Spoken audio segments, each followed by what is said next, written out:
방주자의 예배 성령으로 주일 예배를 드리겠습니다.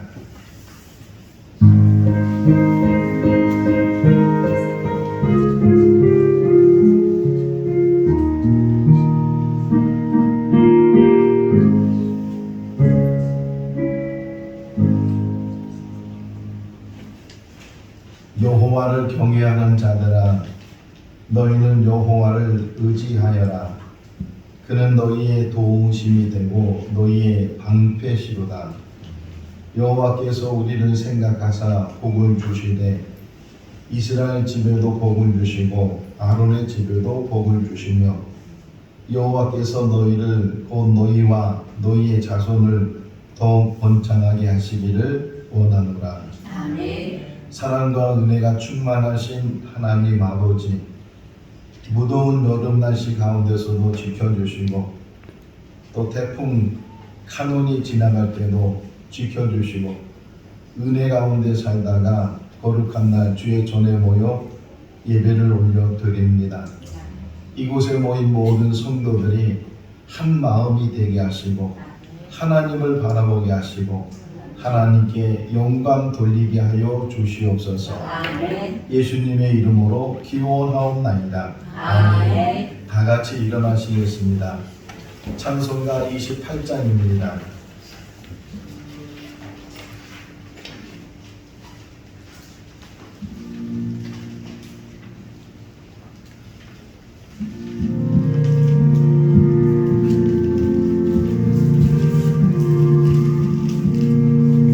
복의 근원 강림하사 찬송하게 하소서. 한량없이 자비하신 증량할 길 없도다. 천사들의 찬송가를 내게 가르치소서. 구속하신 그 사랑을 항상 찬송합니다. 주의 뜻이 도움받아 이때까지 왔으니 이와 같이 천국에도 이르기를 바라네. 하나님의 품을 떠나 죄에 빠진 우리를 예수 구원하시려고 보혈을 여주셨네. 주의 귀한 은혜 받고 인생 빚진 자되네. 주의 은혜 사실 대사 나를 주께 매소서. 우리 마음은 연약하여 범죄하기 쉬우니 하나님이 받으시고 천국인을 치소서. 아멘. 한 주간을 되돌아보면서 참여하는 시간을 갖겠습니다.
사랑이 많으신 하나님 아버지, 오늘 예배 속에서 우리 자신을 되돌아봅니다.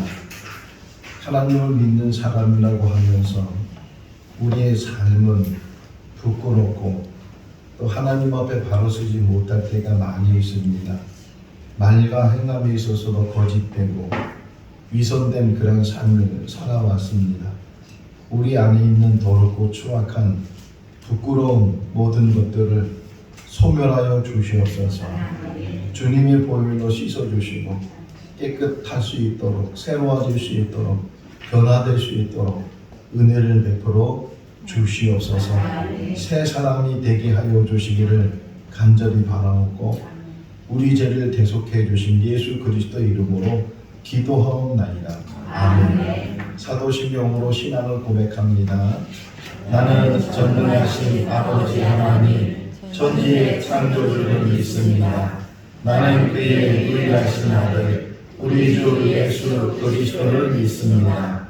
그는 성령으로 잉태되어 동정녀 마리아에게서 나시고 본디오 빌라도에게 고난을 받아 십자가에 못 박혀 죽으시고 장사된 지 사흘 만에 죽은 자 가운데서 다시 살아나셨으며 하늘에 오르시어 전능하신 아버지 하나님 우편에 앉아 계시다가 거기로부터 살아있는 자와 죽은 자를 심판하러 오십니다.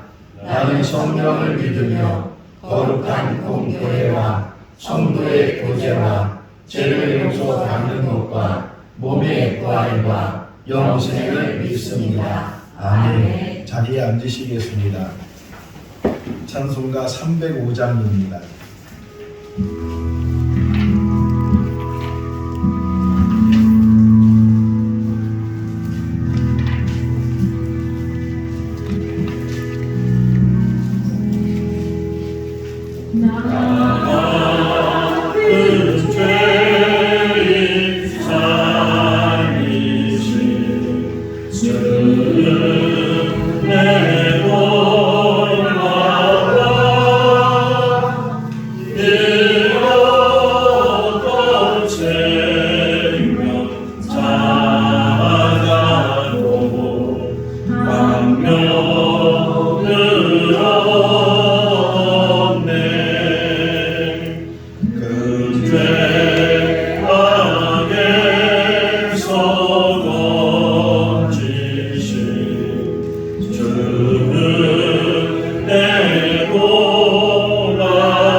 신은선 집사님께서 기도하시겠습니다.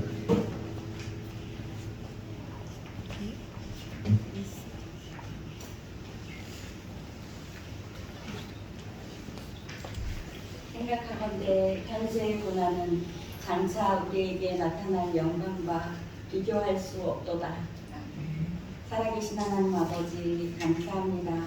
지난 한 주간도 주님 은혜 가운데 우리 생거진천교회 모든 성도님들 건강하게 생활하게 해주시고 이 한 자리에 모여서 하나님께 예배드릴 수 있도록 은혜를 풀어주시고 인도하여 주시니 참 감사합니다. 하나님 아버지, 또 한 주간을 우리가 각각 흩어져 하나님께서 있게 하신 그곳에서 살아가게 하여 주셨는데, 그곳에서 살면서 우리가 각자에게 맡겨주신 일터에서 또 생활의 보금자리에서 알게 모르게 하나님, 우리가 알고도 짓고 모르고도 지은 모든 많은 죄들이 있습니다.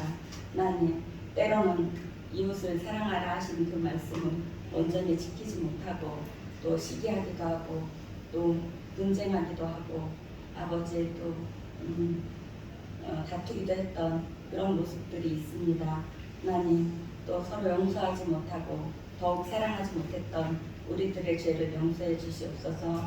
하나님 아버지, 또 한 주간을 살면서 세상에 많은 어려운 일들이 있었습니다. 태풍이 지나간 중에 또 우리나라에도 많은 피해가 있어서 또 생명도 많이 아버지 잃어버렸고, 하나님 또 많은 또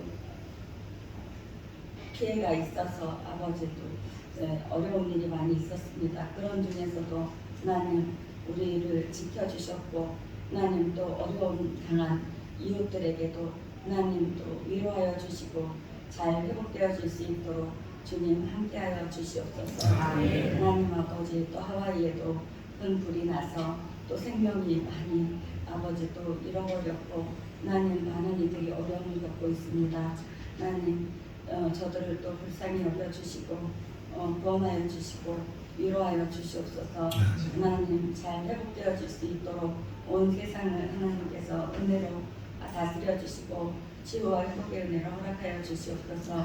우리의 모든 죄 때문에 아버지 또 이 땅에 십자가 지시고 우리의 죄를 용서하여 주신 예수님의 보혈로 모든 것을 아버지 치료하여 주시고 회복시켜 주시옵소서. 하나님 아버지, 또 우리 생거 진천교회에 아픈 성도님들 많이 있습니다. 하나님 능력의 오른손으로 오늘도 안수하여 주시고 치료하여 주시옵소서. 하나님 모두 회복되어져서 더 기쁜 마음으로 하나님을 즐겁게 찬양할 수 있고 증거할 수 있도록 도와주시고 은혜를 풀어주시옵소서. 오늘도 귀한 말씀 들고 단위에 서신 목사님 축복하여 주시고 영혼육을 강건케 하여 주시옵소서. 성령의 두루마리로 움켜 주시고 귀한 말씀 대언하실 때에 전하시는 목사님과 또 경청하는 우리 모두가 하나님 은혜 받게 하여 주시고 우리의 영혼이 새로워지고 성령 충만하여질 수 있도록 축복하여 주시고 은혜를 풀어 주시옵소서. 하나님 말씀대로 순종하며 세상에서 빛된 삶, 소금의 삶을 살아갈 수 있도록 도와주시고 인도하여 주시옵소서. 우리는 연약하고 부족하오니 날마다 우리의 있는 모습 그대로로 하나님 말씀에 합당하게 순종하도록 애쓰고 노력할 때에 성령님께서 힘이 되어 주시고 지혜의 성령님께서 우리를 이끄시고 인도하여 주셔서 천국 가는 그날까지 믿음으로 승리하며 살아갈 수 있도록 도우시고 인도하여 주시옵소서. 하나님 아버지, 교회 곳곳에 또 숨은 봉사자들이 있습니다. 알게 모르게 보이는 곳에서 안 보이는 곳에서 수고하는 손길마다 날마다 축복하여 주시고 은혜로 갚아주시고 영혼이 강건함을 누리게 하여 주시옵소서. 모든 것을 주님께 의지하고 의탁하며 언제나 우리 모두를 사랑하시고 우리 모두와 함께 계신 우리 구주 예수님을 감사하며 간절히 기도합니다. 아멘.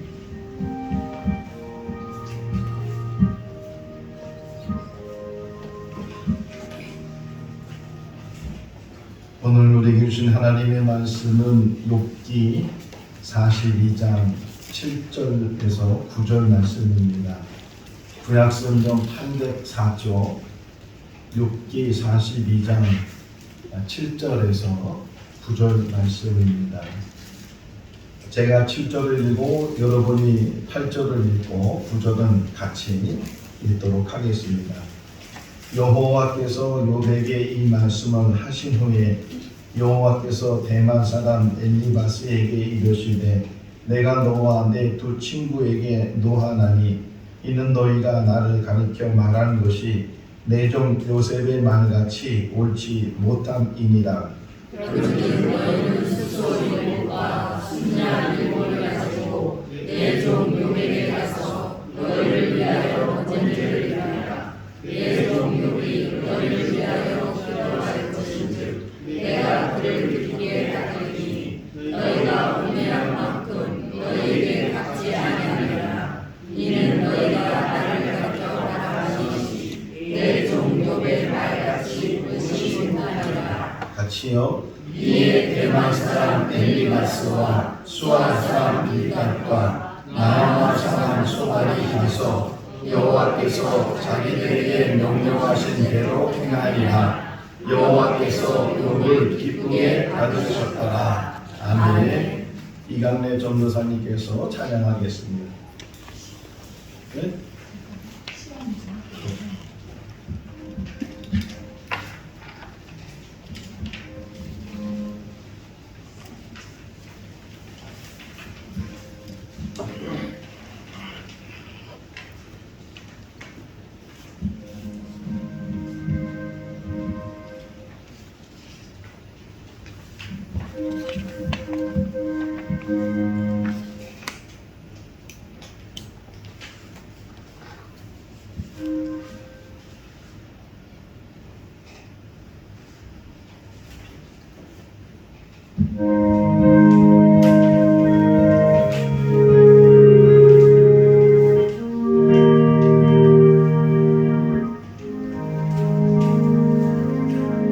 사랑이 가로막혀 절망하나요.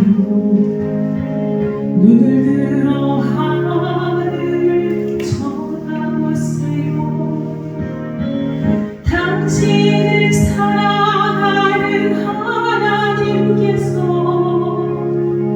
해결해 주실 거예요. 지금 당신이 먼저 해야 할 일은 하나님이 하신 일을 인정하면서 모든 것이 합력하여 선을 이룰 줄 믿고 따라가는 일이죠. 아무것도 염려하지 말고 오직 모든 일에 기도와 간구로 너의 구할 것을 감사함으로 하나님께 아뢰라. 당신이 말씀을 믿는다면 모든 것 하나님께 맡기세요. 눈을 들어 하늘을 쳐다보세요. 그리고 기도하세요. 2절 갑니다. 끝없는 고난으로 울고 있나요? 눈을 들어 주님을 바라보세요. 당신을 창조하신 하나님께서 해결해 주실 거예요. 지금 당신이 먼저 해야 할 일은 하나님이 하신 일 신뢰하면서 모든 것이 합력하여 선을 이룰 줄 믿고 순종하는 일이죠. 내가 물 가운데 지날 때에도 내가 물 가운데 지날 때에 물이 너를 짓밟지 못할 것이요. 내가 물 가운데로 나갈 때에도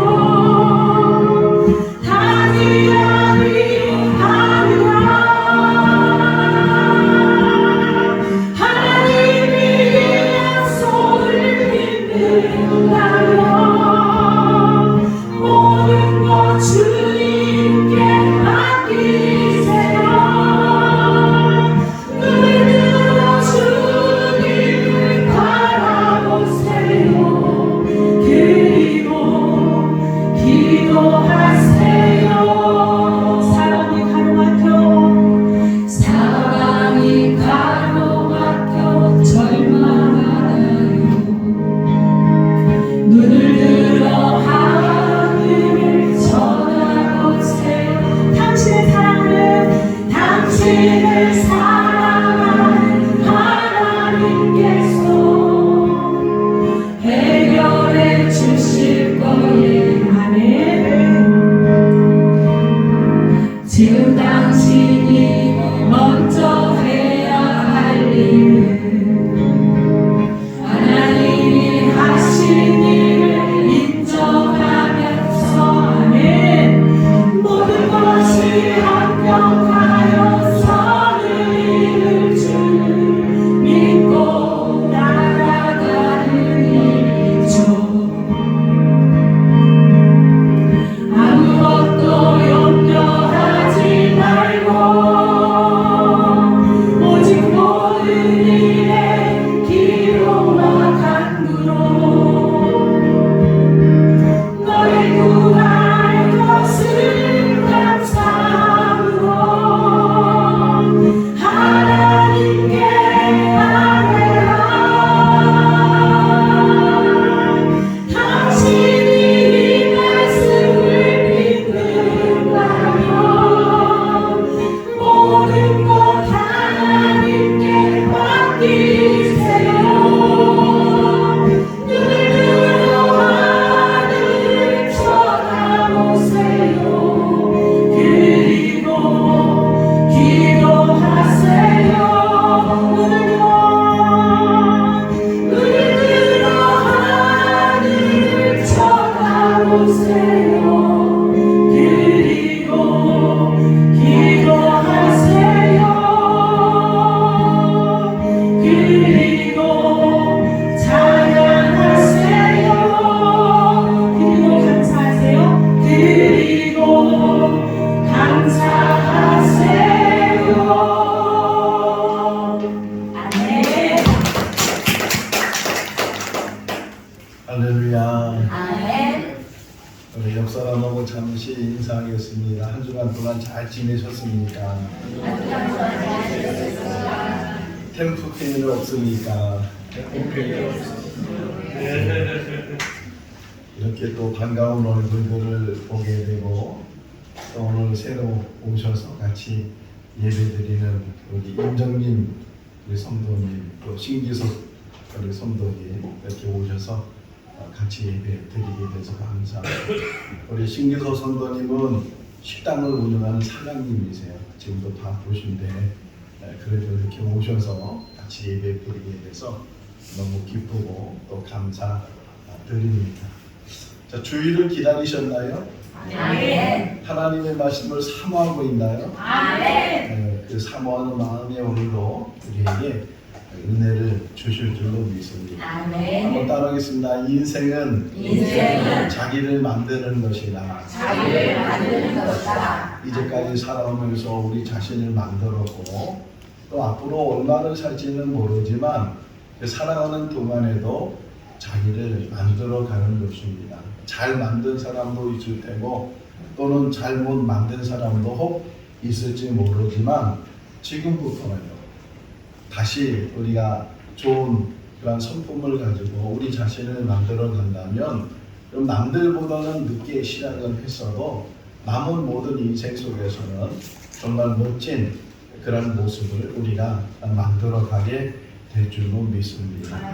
좋은 성품에 대한 그런 말씀들을 계속 묵상을 하고 있고 또 듣는 것으로 끝나는 것이 아니고 그 들은 말씀을 가지고 실천하려고 노력하고 애를 쓰는 우리 성도님들의 모습을 보면서 참 귀하다 그런 생각을 갖게 됐습니다. 지난 주일날 우리가 11번째 좋은 성품 온유에 대해서 같이 말씀을 묵상을 했고 또 온유에 대해서 이제 실천하고 배우는 방법 중에 하나가 우리가 흔히 일상적으로 쓰는 그런 톤, 말의 높이를 좀 낮추면 얼마든지 우리가 우리 마음을 다스릴 수 있고 또 가정이 더 그로 인해서 화목할 수 있다라고 말씀을 들었는데 소문에 의하면 그 말씀을 듣고 나서 일주일 동안 우리 생거진천교회 성도들 가정에 싸움이 없어졌다 하는 그런 소문이 났습니다. 좀 더 말을 낮추면 너무 높아요. 지금 우리 쓰는 일상적인 말들이 격해 있고 그래도 자기도 모르게 습관이 되다 보니까 좀 더 낮출 수 있고 편안하게 말할 수 있는데도 어느 지역에 가면 막 그 사람들은 싸우는 것처럼 말하죠. 그 사람들 물어보면 자기들은 싸우는 게 아니래. 근데 다른 지역에서 와서 그 사람들 사투리 말을 들으면 막 싸우면서 말하는 것처럼 느껴지는데 우리도 모르는 사이에 격해져 있는 그런 말을 사용하고 있는데 자기를 만드는 방법 중에서 내가 쓰는 언어들 이 모든 것들이 나에게 굉장히 지대한 영향을 주고 또 나뿐만 아니라 나로 인해서 다른 사람에게도 영향을 주고 특별히 가정 안에서 부부끼리 대화를 나누면서도 조금만 소리를 낮추면 그러면 서로 격했던 마음들이 좀 더 누그러지게 되고 또 싸우려고 했던 그런 그 감정들이 이제 다시 녹아서 그래서 서로 좋은 대화를 나누고 뭐 잘잘못이 있겠죠. 부부간에 이렇게 살다 보면 서로 말실수도 있을 수 있고 또 행동으로도 잘못할 수 있는 부분도 있지만 우리가 조금 더 이해하면서 같이 대화를 잘 나누면 그렇게 싸울 일도 없고 그런데 우리는 너무 이 말투가 격해져 있어요. 그래서 교회 안에서도 마찬가지고 가정 안에서도 마찬가지고 더 나아가서는 일상적으로 우리의 말을 조금만 잘 낮춰주고 부드럽게 온화하게 그렇게 말을 사용하게 되면 자기는 물론이고 같이 대화하는 사람에게도 좋은 영향력을 줄 수가 있습니다. 또 하나 온유에 대한 단어를 설명하면서 온유는 표정으로 나타난다고 했거든요. 지금 거울이 없어서 여러분 얼굴을 스스로 보지 못하는 다시 한번 옆 사람 얼굴을 좀 보면서 온유한 얼굴인가 하고 빛 받으러 온 사람 있어요? 빛 받으러 오고 막 화가 나고 울긋불긋하고 자기도 모르는 사이에 이 얼굴이 만들어져요. 주름도 관상하는 사람 얘기 들어오면 딱 들어올 때 그 얼굴만 보면 관상이 보이는데 이 주름 잡히는 것도 다르다는 거예요. 근심도 여러 가지 근심이 있다. 돈 때문에 근심하는 것, 자식 때문에 근심하는 것 이런 근심에 따라서 이 얼굴 표정이 달라진다는 거예요. 그래서 이 얼굴 표정도 자기가 관심하고 이런 모든 것들이 성품 안에서 나오거든요.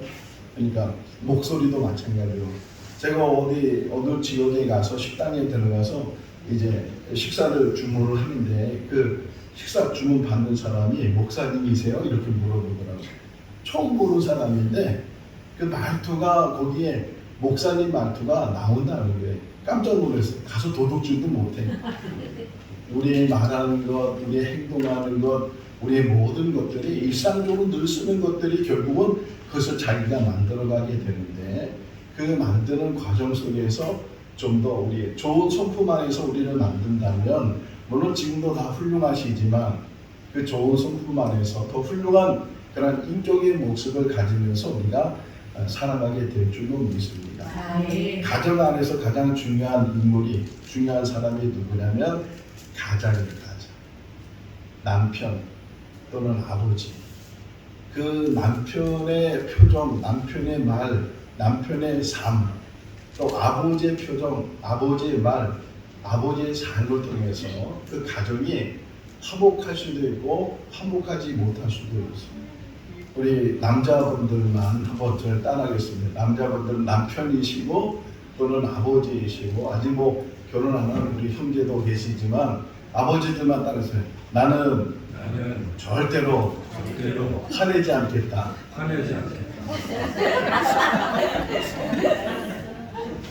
그거 하나만 우리가 실천해도 가정이요 얼마나 평화로운지 몰라. 가정이 얼마나 행복한지 몰라. 이 여자들이 지금 고소하다 그런 생각을 가질 수도 있는데 여자들도 따라하겠습니다. 나는 남편의 말을 절대로 순종하겠다. 남자들이 고소해하고 있습니다.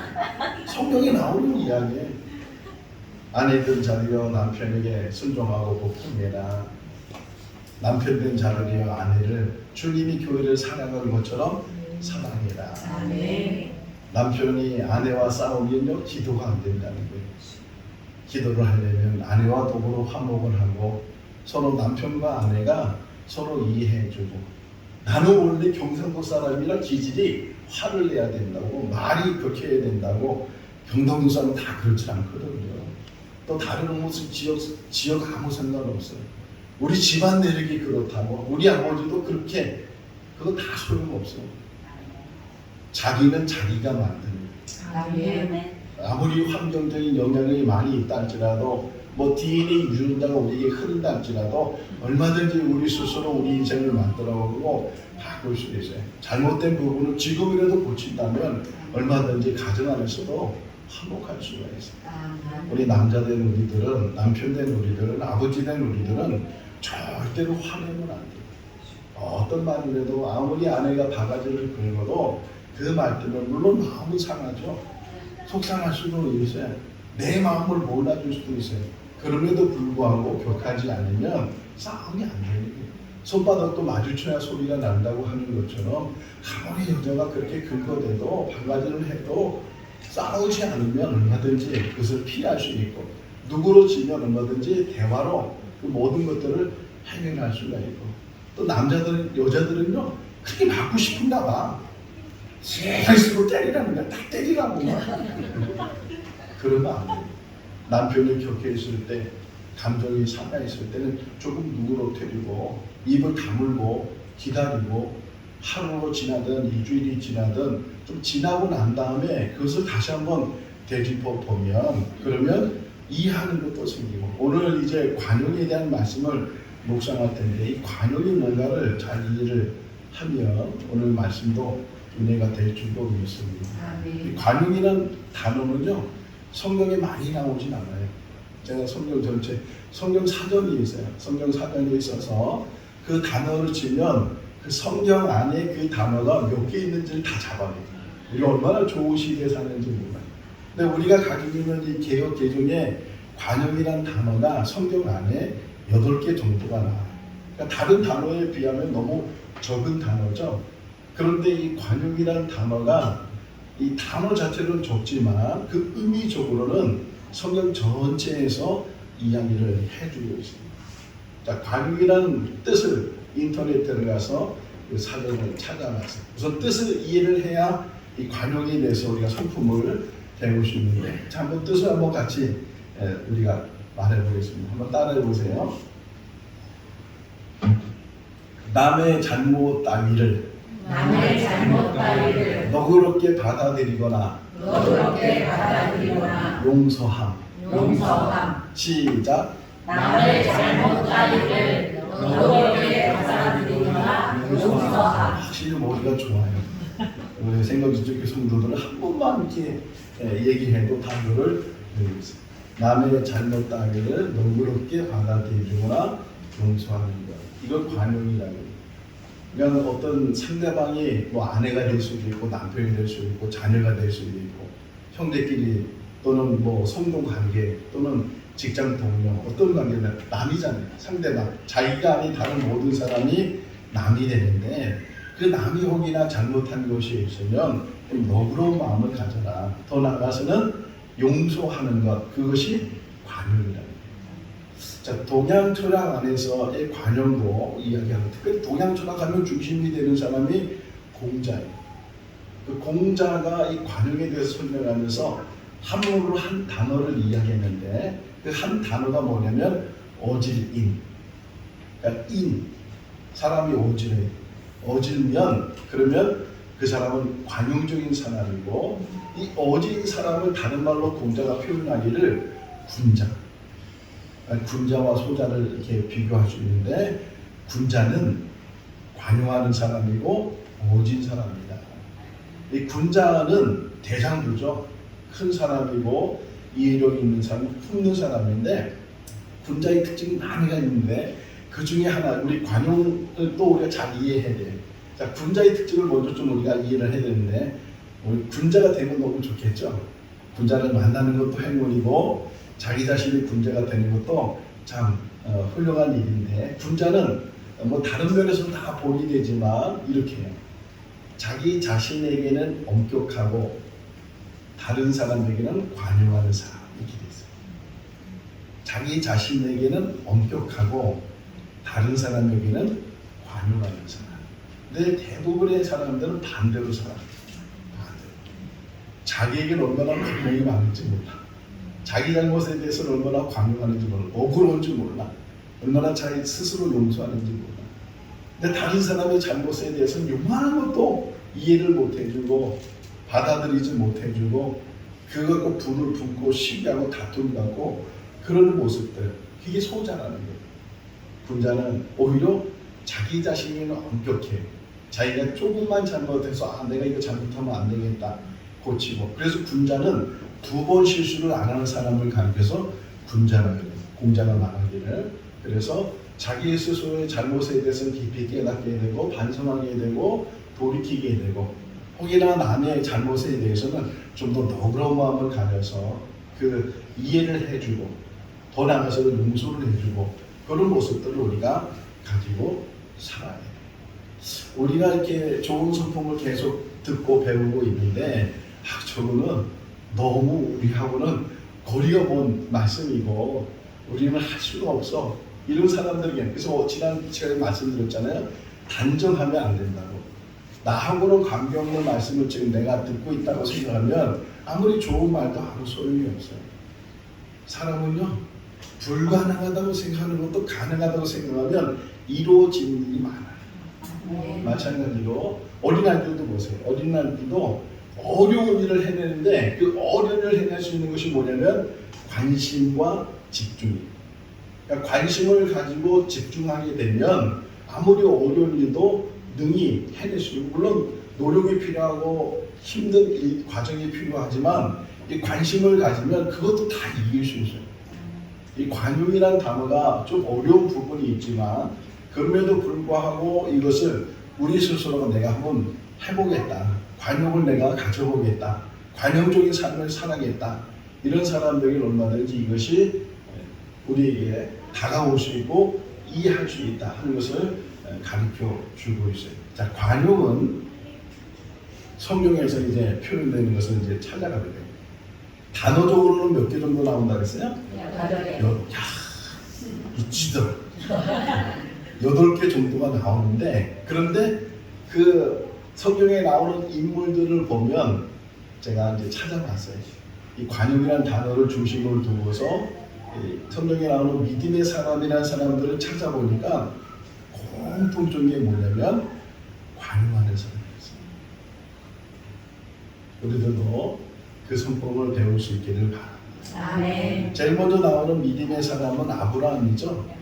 자, 아브라함이 하나님의 부르심을 받아서 가나안 땅에 들어갈 때가 75세였고 아브라함이 세상을 떠날 때 나이가 175세였어요. 몇 년을 사는 거예요? 하나님의 부르심 받아서 100년을 살았어요. 그럼 100년 동안 얼마나 많은 일들이 있었겠어요. 근데 성경에서 그거 다 기록을 못 하잖아요. 그래서 성경에서 그 100년의 아브라함의 삶 속에서 기록한 것이 이제 창세기 12장부터 창세기 24장까지 기록이 되어져 있는데 근데 중요한 부분들을 기록을 했겠죠. 이제 원래는 하란에서 가족들과 같이 살았는데 아브라함이 하나님의 부르심을 받아서 그 하란을 떠나서 너희는 친척 그리고 아비 집을 떠나서 내가 너에게 지시할 땅으로 가라 이래서 그 아브라함이 가나안 땅으로 들어갔을 때 한 사람을 더 데리고 왔는데 조카 롯을 데리고 왔어요. 아브라함은 일찍 결혼을 했지만 자식을 낳지 못했어요. 근데 자기 동생이 이제 자식을 낳는데 그 자기 동생이 죽었어요.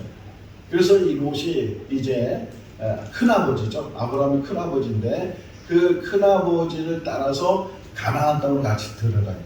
뭐 성경에는 설명되어 있지 않지만 아브라함이 롯을 데려간 이유 중에 하나가 자기가 자식이 없으니까 나중에 자기가 죽게 되면 자기 재산을 누구한테 줘야 되는데 유산을 줘야 되는데 혹이나 이 조카 롯에게 그러니까 이 아브라함 속마음으로 이 롯을 데리고 왔을 때 양아들처럼 자기 아들처럼 생각하고 롯을 데리고 가나안 땅으로 들어갔어요. 자, 거기서 이제 그들의 직업은 목축인데 그 목축업을 하면서 부자가 됐어요. 아브라함도 부자가 되고 롯도 부자가 됐어요. 그러다 보니까 이제 하인들, 아브라함의 하인들, 롯의 하인들이 있을 텐데 이 하인들이 자기들 짐승을 이제 이렇게 물 있는 쪽으로 풀 있는 쪽으로 데려가다 보니까 서로 같은 곳을 가게 되잖아요. 그러다 보니까 서로 다툼이 일어났어요.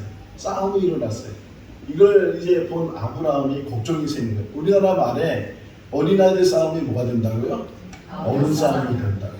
지금 하인들끼리 다투지만 이것이 계속 이렇게 진행이 되면 아브라함과 롯이 서로 다툼을 갖게 되고 그러다 보니까 불행한 일들을 이제 일어날 그런 확률이 커지게 되니까 아브라함이 롯을 불렀어요. 불러가지고서 자, 지금 우리 둘이 같이 살기 너무 이제 형편적으로 어렵다. 가지고 있는 것이 서로 많다 보니까 같이 살면 안 되는데 네가 먼저 정해라. 네가 만약에 좌를 택하면 나는 우를 갈 것이고 네가 우를 택하면 나는 좌를 갈 것이고 네가 먼저 택해라. 그렇게 아브라함이 롯에게 말을 했어요. 그러니까 롯이 이렇게 사방을 보니까 한쪽 면은 막 물도 많고 풀도 많고 한쪽 면은 황무지고 저 물도 많고 풀도 많은 그곳은 짐승 길리기 너무 좋은 곳이에요. 롯이 그 물이 많은 거 풀이 많은 거 소돔 고모라 지역을 선택하게 되고 그래서 아브라함은 그 반대편 헤브론 지역으로 가게 된 거는 황무지였어요. 자, 여기서 한번 먼저 생각해 보세요. 아브라함과 롯의 촌수 관계가 큰아버지와 조카 관계예요. 어떤 면에서는 이 아브라함이 아들처럼 생각을 했어요. 그리고 롯이 어려울 때 아브라함이 도와주고 큰 거부가 되도록 그렇게 해줬어요. 자, 그러면 서로 헤어질 때 촌수적으로도 좀 롯이 밑에고 또 도움을 받는 것도 아브라함이 많은 도움을 받았고 그렇다면 롯이 뭐라고 얘기해야 되겠어요? 어딜 선택해야 되겠어요? 여러분 같으면 나도 똑같아요 롯처럼 그래도 여러분 같으면 아이고 큰아버지가 먼저 선택하시면 제가 반대로 가겠습니다. 이렇게 하는 것이 어떻게 보면 일반적이고 상식적인 그런 일인데 롯은 자기 재산, 자기 먹고 사는 문제를 할 때는 지금 이 인간 사회가 지금 그렇잖아요. 돈 앞에서는 사람들이 뭐 인정사정도 없고 부모 자식 관계도 없고 형제들 관계 속에도 그 돈 때문에 싸우고 돈 때문에 가난 쓰는 일들이 얼마나 많이 있어요.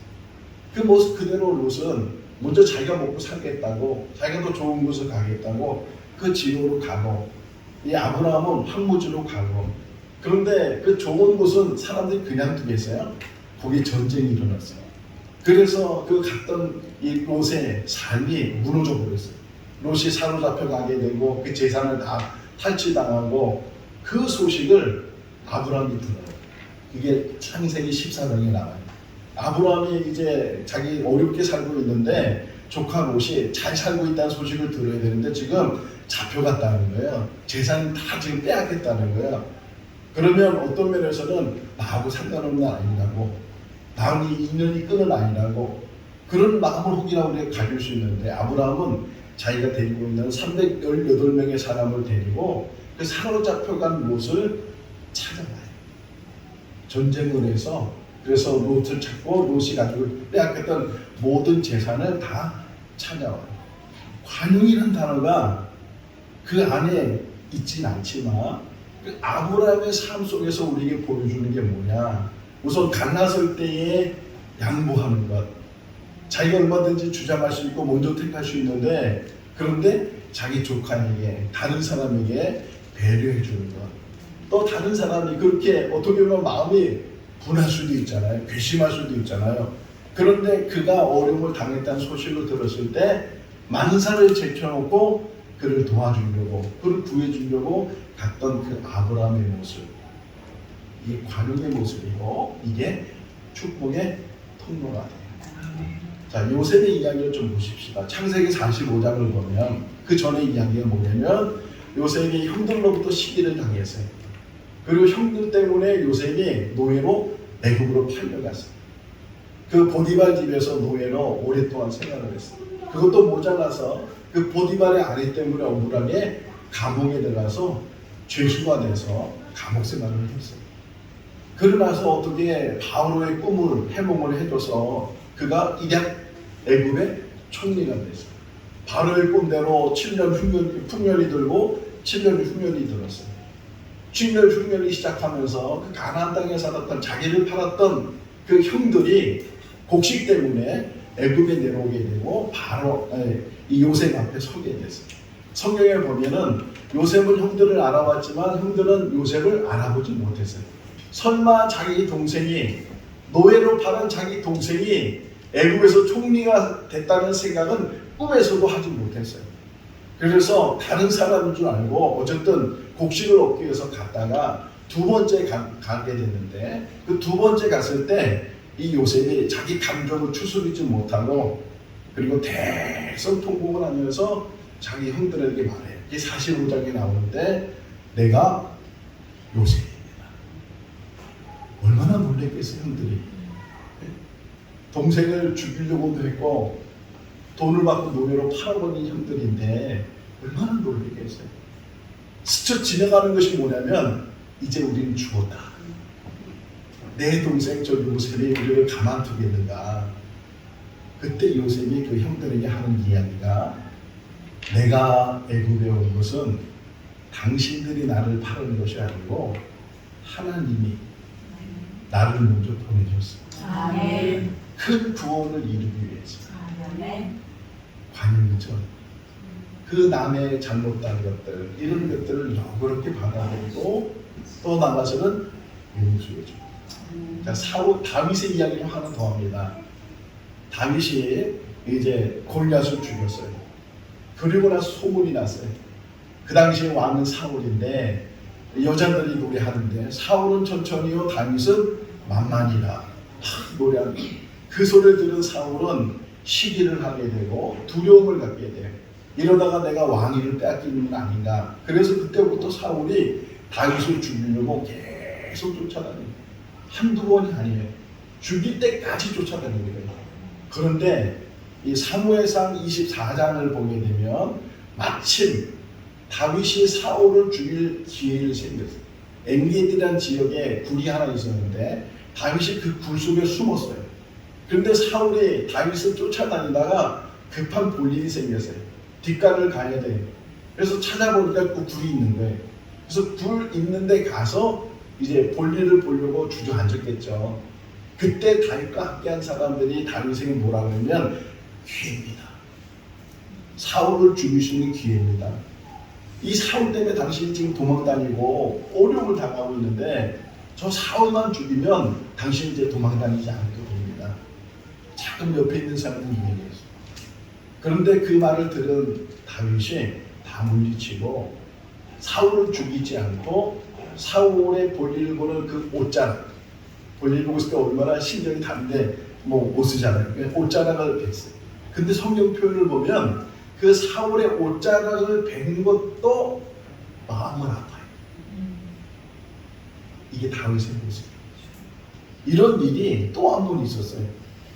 그렇게 사울을 죽이시는 사울은 다윗을 죽이려고 그렇게 쫓아다니고 몇 번씩이나 창을 던지고 그랬던 사울인데 다윗은 사울을 죽일 수 있는 기회를 두 번, 세 번 가지고 있어도 사울을 직접 자기가 죽이지 않았어요.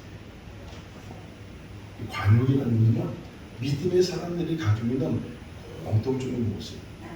하나만 더 얘기할게요. 누가복음 15장에 보면 그 아들 둘이 있었는데 그 중에 둘째 아들이 아버지에게 유산을 물려달라는 거예요.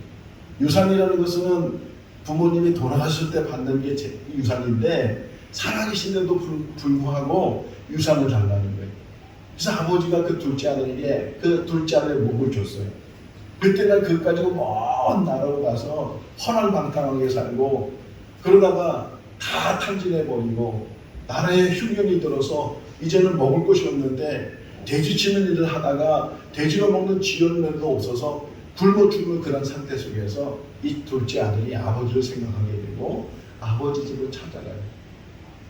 근데 이 찾아갈 때의 마음은 이제는 내가 아버지의 아들로 사는 것이 아니고 종으로 살겠다. 그런 마음을 가지고 이 아버지를 찾아갔어요. 근데 아버지는 그를 맞이하면서 그가 막 이제 자기는 아들이 아니고 종이라고 말할 때 그 입을 막아요. 그리고 옷을 갈아입혀 입어주고 반지를 껴주고 신발을 신겨주고 살찐 송아지를 잡아서 큰 잔치를 합니다.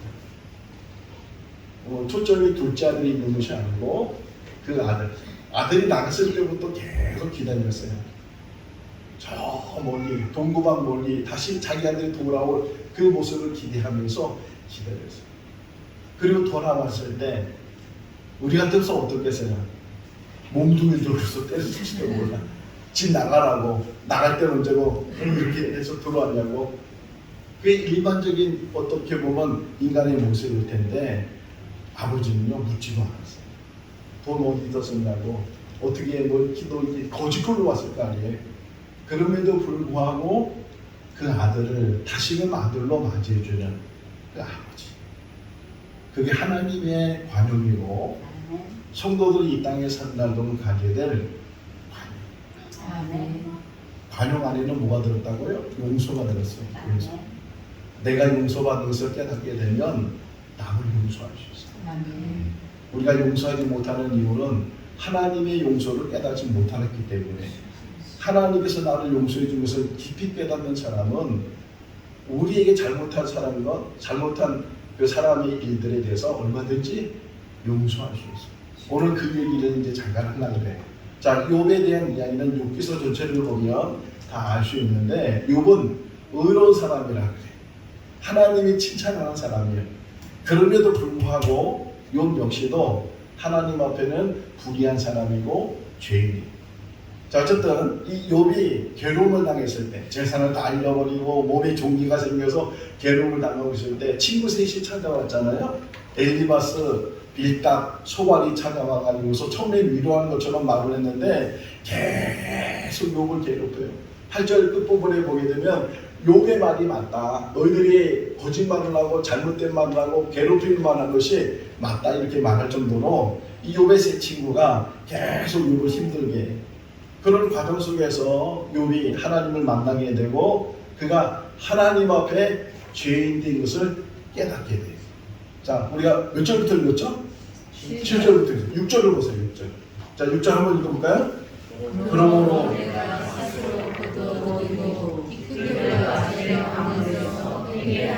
하나님과 대화하면서 욥이 깊이 깨달은 게 뭐냐면 내가 죄인이라는 걸 깨달았어요. 죄인.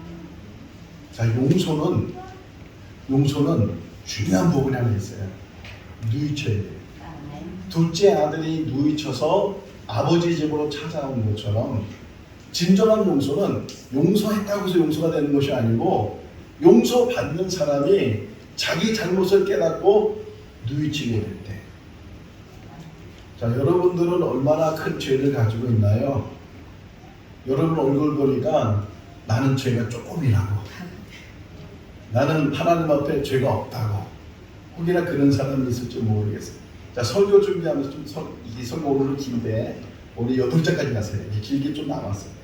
자, 근데 하나 이제 이 설교 준비하면서 오늘 아침에 오늘 새벽에 예화 하나가 생각이 났어요. 이 회개라는 게 뭔가 뭐 어떻게 보면 유머적인 거예요. 유머적인 거고 누가 만든 말일 텐데, 근데 그 설교가 참 어떤 그 예화가 어떤 면에서는 우리에게 잘 표현해 줄 수 있는 거다 생각이 되는데, 어느 두 부부가 인고 부부예요.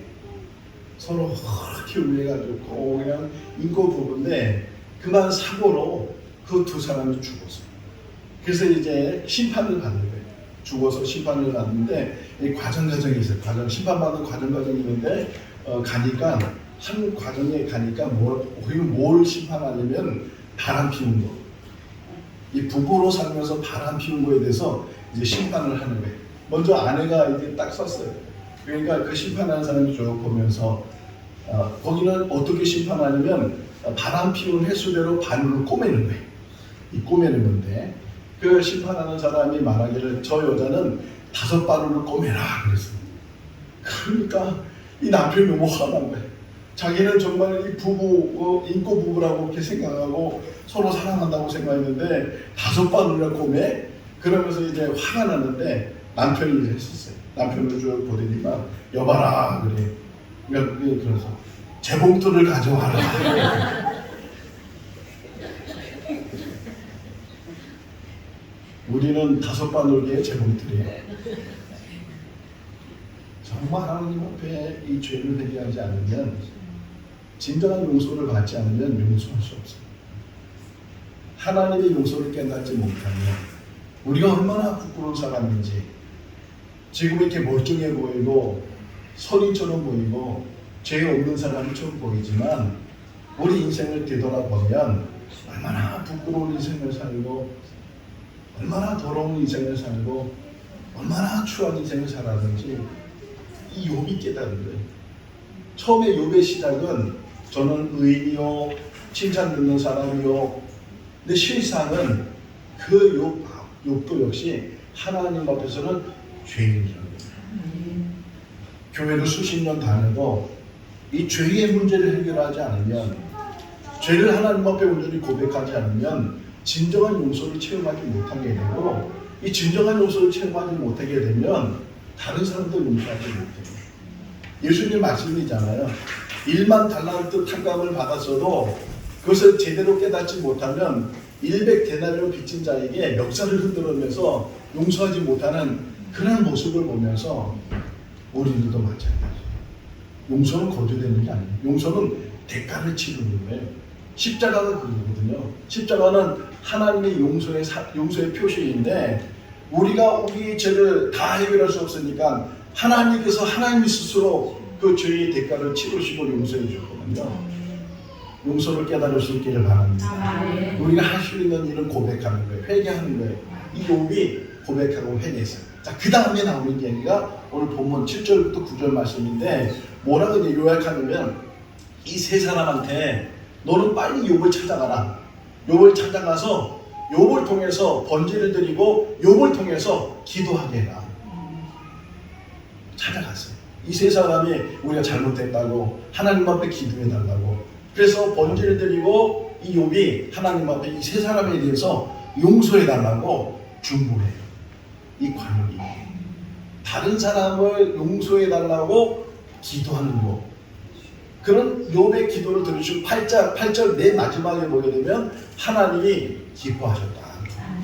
하나님이 그걸 받으셨다는 거예요. 욥의 중보, 욥의 용서를, 욥의 관용을 하나님이 받으셔서 그 세 사람의 잘못된 것까지도 용서해 주셨어요.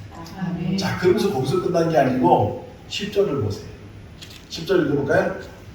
욥이 그의 친구를 위하여 기도할 때 여호와께서 욥의 공동을 부르시고 여호와께서 욥에게 있는 모든 소리가 답변을 주시니라. 따라하겠습니다. 관용은 축복의 통로다. 축복의 통로다. 관용이 축복의 통로. 이 관용을 잘 우리가 실천하게 되고 용서를 잘 하게 되면 그것이 갑절의 복이에요. 욥이 갑절의 복을 받았는데 그 과정이 뭐냐면, 처음은 자기가 회개를 하고, 그리고 새 친구에 대해서 중보하고, 그리고 관용하고 용서했을 때 하나님께서 축복의 통로를 열어주셨어요. 이 땅에 사는 날 동안 넓은 마음을 가질 수 있기를 바랍니다. 너그러운 마음을 가질 수 있기를 바랍니다. 자, 시간이 많이 가서 하나만 더 얘기할게요. 꼭 내가 일주일 동안 묵상하면서 이 이야기가 정말 하고 싶은 이야기였는데 설교 준비하다 보니까 이게 끝으로를 갔어요. 시간은 많이 가고. 해도 되겠죠? 네. 누구를 용서할 건가? 여러분 제일 먼저 누구를 용서해요? 누구를 용서해요? 자기 자신이죠. 이 말을 꼭 해주고 싶어요. 우리는 우리 자신을 용서하지 못하고 살아요. 아이 목사님, 나는 나를 사랑해요. 근데 용서하지 못하고 있어요. 우리 자신을 용서할 수 있기를 바랍니다. 보세요. 하나님을 사랑하고 이웃을 사랑하되 그 이웃을 사랑하는 방법이 뭐라고요? 자기 자신을 사랑하는 것처럼. 자기 자신을 이기적인 사람이 되는 말이 아니에요. 자기를 학대하지 마세요. 술 막 먹는 사람 자기를 학대하는 거예요. 담배 막 피우는 사람 자기를 학대하는 거예요. 아무거나 막 먹는 사람 제가 거기에 속해. 이 먹는 것도 가려서 먹고 자기를 사랑하는 마음으로 먹어야 되는데 먹고 죽어라 먹고 죽어라 여기서 막 배 나오잖아요. 배. 먹는 것, 마시는 것, 행하는 것 잘 돌아보면요 자기를 학대해요. 자기를 아낄 수 있기를 바랍니다. 아멘. 자기 스스로한테 얘기했어요. 나는 하나님의 소중한 사람이다. 나는 하나님의 소중한 사람이다. 그런데도 나는 스스로 함부할 때가 많이 있어요. 용서하지 못할 때가 많이 있어요. 우리를 용서할 수 있기를 바랍니다. 아멘. 자기를 용서할 수 있기를 바랍니다. 아멘. 그러면 아내를 용서하고 남편을 용서하고 자녀들을 용서하게 되고 다른 이들을 용서하게 돼요. 이 관용은요 정말 큰 축복의 통로고 선물. 아멘. 너그러운 마음을 가지시고 용서하는 마음을 가지시고 아멘. 그리고 하나님 앞에 바로 설 수 있는 그런 믿음을 가지시면 하나님께 주시는 복을 우리가 누리며 살게 될 텐데 상을 초월하는 그런 복을 주실 줄로 믿습니다. 아멘. 관용을 배우고 관용을 실천하는 우리 모두가 다 될 수 있기를 주님의 이름으로 축원합니다. 아멘. 기도하겠습니다. 사랑이 많으신 하나님 아버지, 좋은 성품을 듣기만 하고 실천하지 못하는 어리석음이 없도록 우리를 붙들어 주시고 한 주 한 주 들려주는 말씀이 우리를 만들어가게 하여 주시옵소서. 아멘. 관용의 마음을 갖게 해주시고 관용을 실천할 수 있도록 은혜를 베풀어 주셔서 남을 이해하고 남을 받아들이며 더 나아가서는 용서하게 하여 주시옵소서. 넓은 마음을 주시고 이해하는 마음을 허락하여 주시옵소서.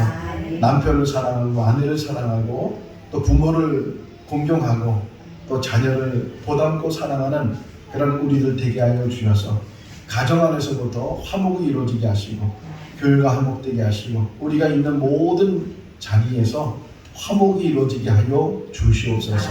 예수님의 이름으로 기도하옵나이다. 아멘. 찬송하겠습니다. 218장 하시면서 봉헌하시겠습니다.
속죄의 그 사랑 나는 이모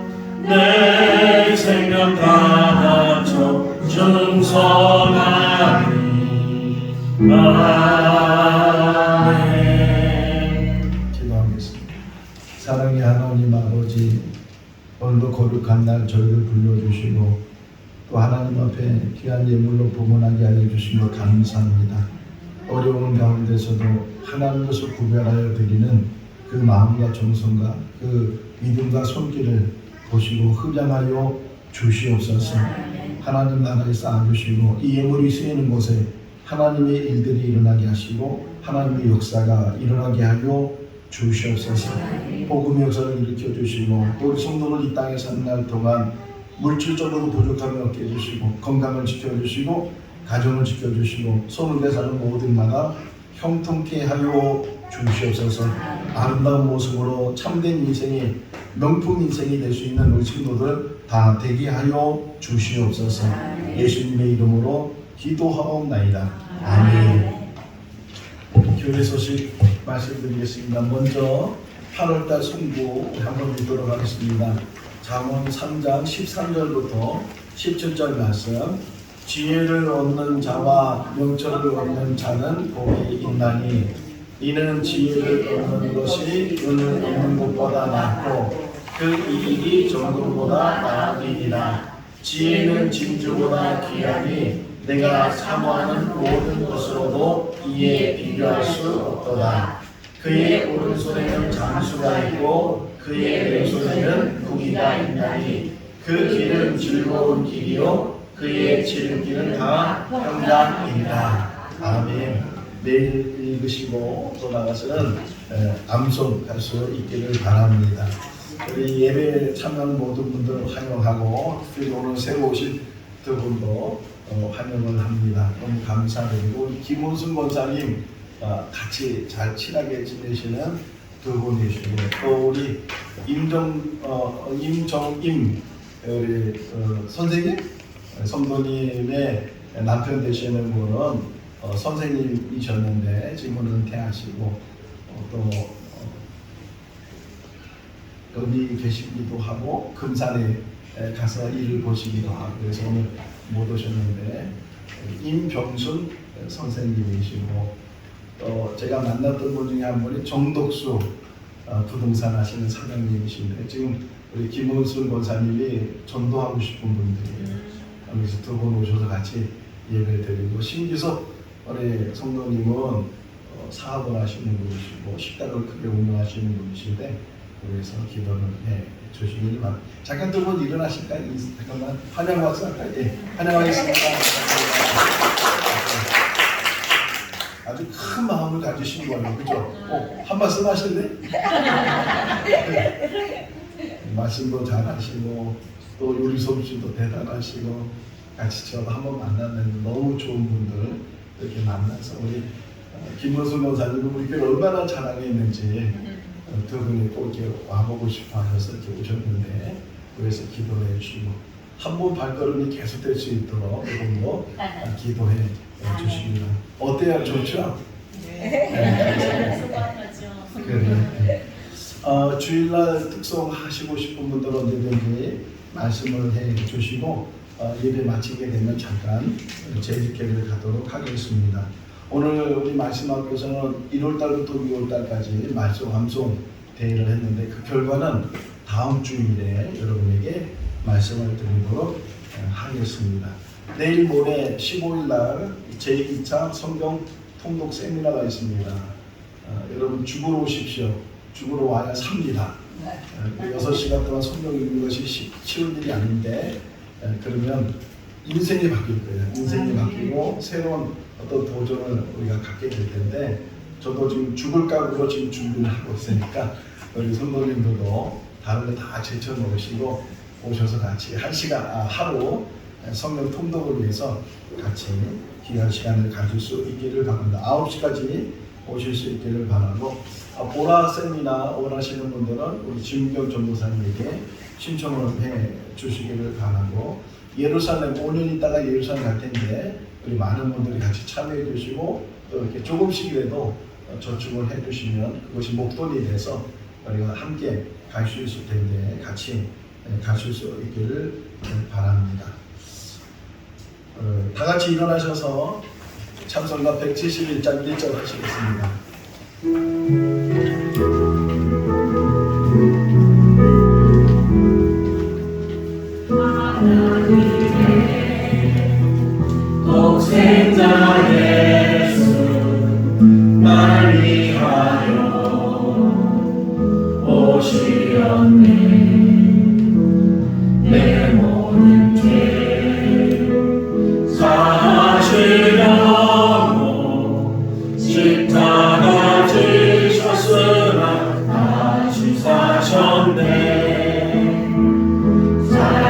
되신 주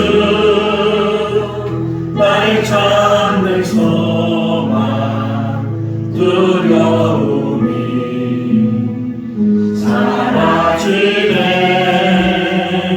사랑의 주의 발길은 또한 내 모든 삶의 기쁨 늘 충만하네. 선배 교제 시간입니다. 앞뒤 자로 인사하겠습니다. 주님만을 사랑합니다. 한 번 더 인사하겠습니다. 관용하며 삽시다. 축도하겠습니다. 지금은 우리 주 예수 그리스도의 크신 은혜와 하나님 아버지의 무한하신 사랑하심과 성령님의 교통하시고 교제하시고 충만하심이 좋은 성품으로 우리 인격을 만들고 우리 성품을 만들어서 더 아름다운 삶을 살기로 다짐하는 우리 모든 성도들 삶 가운데 가정과 자녀와 일터 가운데 영원토록 함께 하시기를 축원하옵나이다. 아멘.